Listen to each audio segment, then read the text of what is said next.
has been called out for what it is doing, for its dubious role almost everywhere. But we have hardly seen any kind of action or sanctions also being imposed on the terror rogue state by countries like the US, who continue to soft pedal the entire issue of dealing with Pakistan. Now, this is the former Afghanistan president's daughter who's exposing the Pakistan role.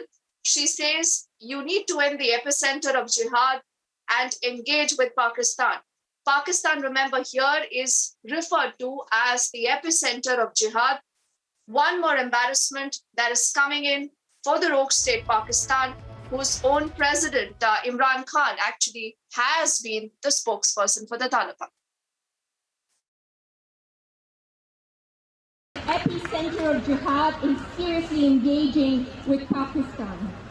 And any upcoming international conference to bring peace in Afghanistan ensure that there are measures, that we have justice, truth, help us exercise our human rights, preserve our culture, artifacts, museums, human rights. We want to be free, we want to paint, we want to sing, we want to dance.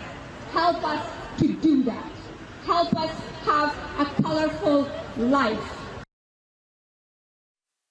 So this is the daughter of the former Afghan president, Mohammad Najibullah, Hila Najibullah, who's speaking. And I want to get in Major General G.D. Bakshi, who's with us on the phone line.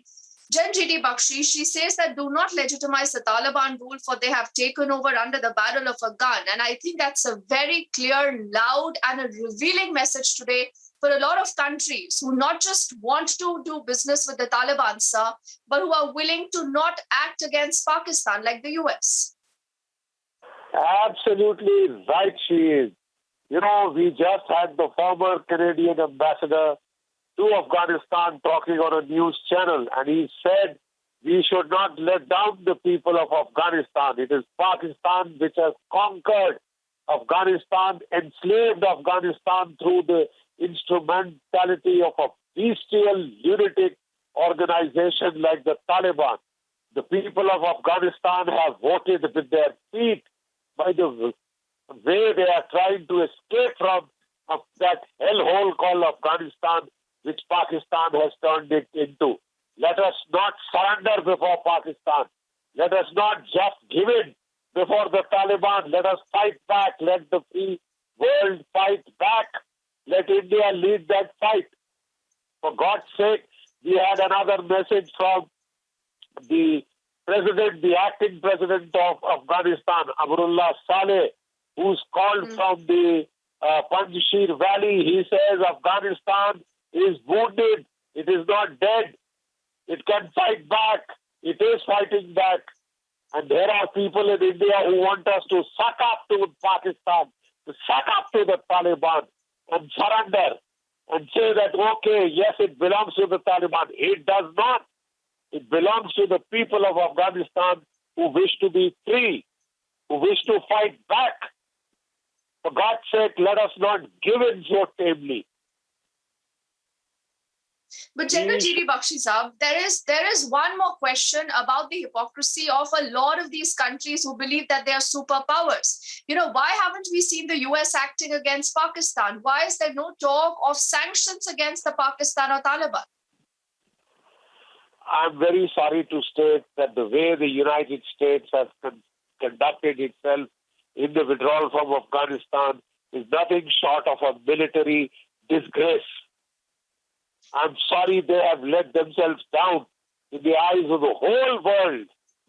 The people who are supposed to stand up for liberalism, I mean, we have seen them suck up to the Taliban, suck up to Pakistan. Pakistan is their idea of liberalism.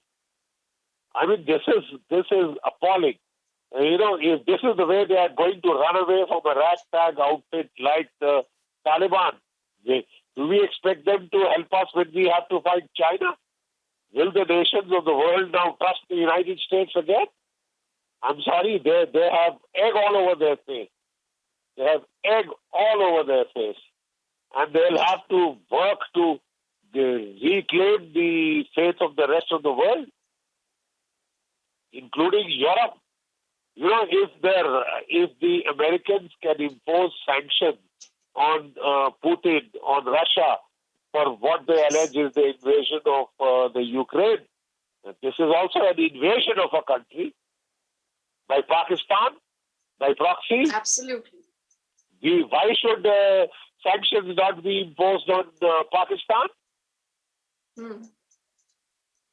Pakistan is talking about as the sole superpower, which has beaten the Russians, which has beaten the Americans.